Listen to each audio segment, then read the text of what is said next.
Guys, assalamualaikum warahmatullahi wabarakatuh. Jumpa lagi bersama kami di Marola Channel. Seperti biasa, kami akan memberikan informasi-informasi terbaru seputar dunia perpolitikan yang semakin hari semakin memanas.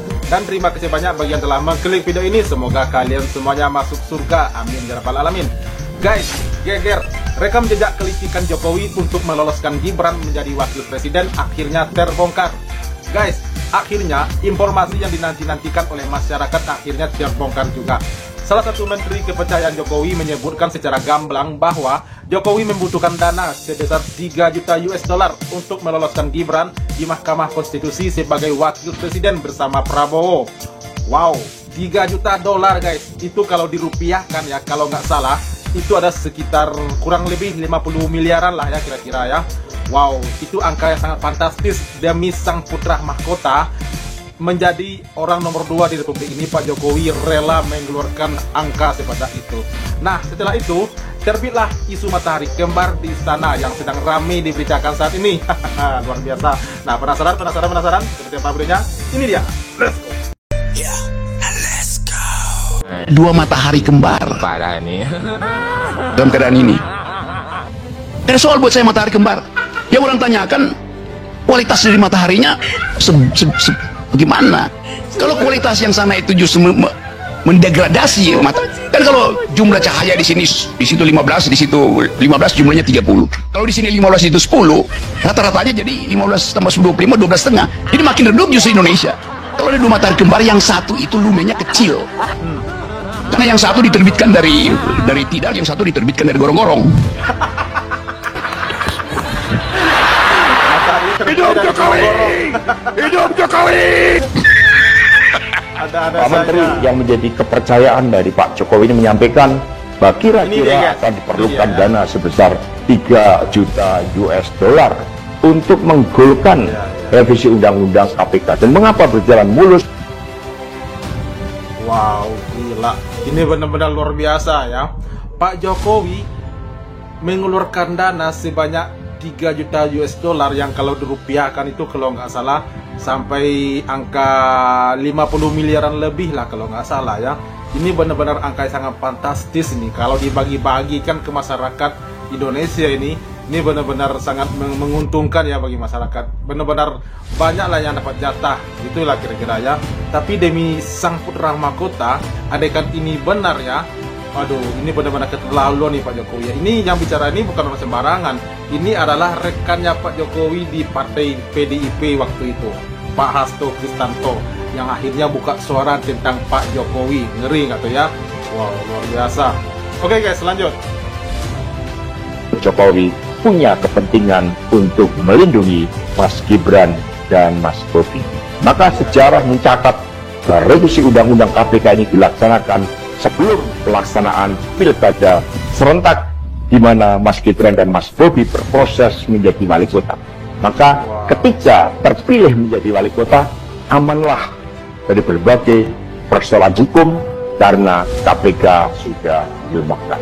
Jadi dari keterangan saya yang saya pertanggungjawabkan secara hukum, secara politik, yang saya pertanggungjawabkan di atas Tuhan yang Maha Kuasa tentang kebenaran pernyataan saya ini, meskipun tanpa bukti, rakyat Indonesia bisa mengetahui bahwa pelemahan KPK dilakukan oleh Presiden Jokowi, kemudian dampaknya dituduhkan kepada PDI Perjuangan. Ada dua matahari kembar dalam keadaan ini. Ada soal buat saya matahari kembar. Yang orang tanyakan kualitas dari mataharinya gimana? Kalau kualitas yang sana itu justru mendegradasi mata. Kan kalau jumlah cahaya di sini, di situ 15, di situ 15 jumlahnya 30. Kalau di sini 15 itu 10, rata-ratanya jadi 15 tambah 25 12,5. Jadi makin redup justru Indonesia. Kalau ada dua matahari kembar, yang satu itu lumennya kecil. Karena yang satu diterbitkan dari Tidar, yang satu diterbitkan dari gorong-gorong. Ada matahari yang terbit dari gorong-gorong dan ingin bercahaya terus. Justru dia memperburuk jumlah cahaya politik, jumlah cahaya demokrasi, jumlah cahaya nilai. Itu dasarnya di situ kan. Sehingga orang panik, wah ini Purnawirawan, dia berpikir justru ke depan tuh. Itu dasarnya. Anda nggak mungkin, kenapa nggak lewat DPR misalnya? Kalau DPR itu oleh the art of the possible. Purnawirawan memainkan psikologi publik karena mereka tahu bahwa emak-emak sampai anaknya itu yang harus dikasih makan siang gratis oleh presiden justru mempersoalkan anak matahari kerja itu. Idenya di situ. Para purnawirawan tentu paham hukum kok. Kenapa dia nggak mau ke DPR? Karena dia tahu politik is the art of attacking the impossible. Sudah 2 tahun. Lagi soal ijazah. Digembar-gemborkan oleh lawyer Jokowi bahwa kalian menghasut, membuat kegaduhan. Yang bikin gaduh itu Jokowi. Selama 2 tahun Jokowi bikin gaduh. Karena dia umpankan ijazah itu untuk mengukur daya tahan dari mereka yang menghina dia. Akhirnya dilaporin. Kenapa gak dari 2 tahun lalu? Kegaduhan ini berlangsung karena Jokowi tidak jujur untuk mengatakan ini asli atau palsu. Kalau memang akhirnya ijazahnya asli misalnya, problem kita, kenapa ijazah yang aslimu itu kau tahan? Kau permainkan opini publik dengan menahan ijazah itu. Kau bikin kegaduhan dengan menahan ijazah aslimu. Laporin aja Jokowi. 2 tahun dia bikin kegaduhan kok. Dan hasil kegaduhan itu 2 orang, 3 orang, 4 orang masuk penjara. Itu cara berpikirnya begitu. Jadi sekali lagi kita berupaya untuk melihat masalah ini bukan dari black letter of law yang diatur di dalam proses pemaksulan. Bahkan hukum tata negara bicara itu. Tapi ini soal legitimasi moral. Ada moral call. Kalau pakai sistem tata negara, Hitler itu nggak mungkin dimaksudkan atau dihukum karena Hitler dipilih secara demokratis melalui undang-undang Jerman waktu itu. Tapi dia berubah karena ambisi itu. Jadi kita mulai melihat misalnya bahwa pasti tadi Jokowi akan nggak mungkin, pasti dia akan makin memperbesar ambisi dia untuk jadi matahari. Bukan fakta dia matahari, ambisi dia untuk menjadi matahari. Ya karena dari awal dia ingin cahaya dia itu hanya tiba di kepala anaknya di Mahkamah Konstitusi.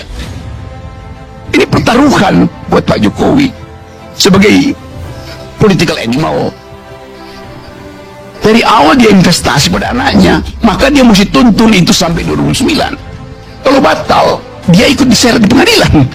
Karena yang mampu membela Jokowi cuman anaknya. Prabowo, iya, politikus dengan itu, lalu. jadi itu ya, itu poinnya.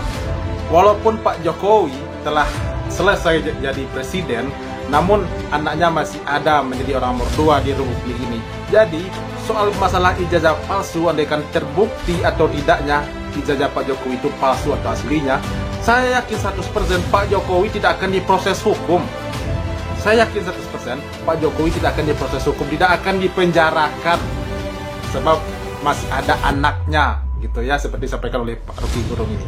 Oke guys, lanjut. Ngeri ya kalau masalah hukum di militer dan pengalaman panjang dalam seni tarik ulur kekuasaan mungkin sedang memainkan jurus penyeimbang, menenangkan badai dari dalam tanpa terlihat tunduk dari luar. Memang ada 2 blok purnawirawan, satu yang mempersoalkan kursi wapres dan kedua kutub itu juga ada Pak Tri Sutrisno, Pak Fahru Roji yang mendesak Gibran dicopot. Ada lagi Persatuan Purnawirawan TNI Polri, Pak Agung Gumelar Wiranto yang mendukung Prabowo Gibran. Jadi dengan kata lain, kursi Gibran tak hanya goyang di ruang publik, tapi juga di ruang veteran berseragam bintang 4. Dan ini memang harus kita waspadai sejak sejarah politik Indonesia menunjukkan bahwa suara purnawirawan seringkali menjadi pemantik legitimasi sosial politik dari rakyat dan aparat.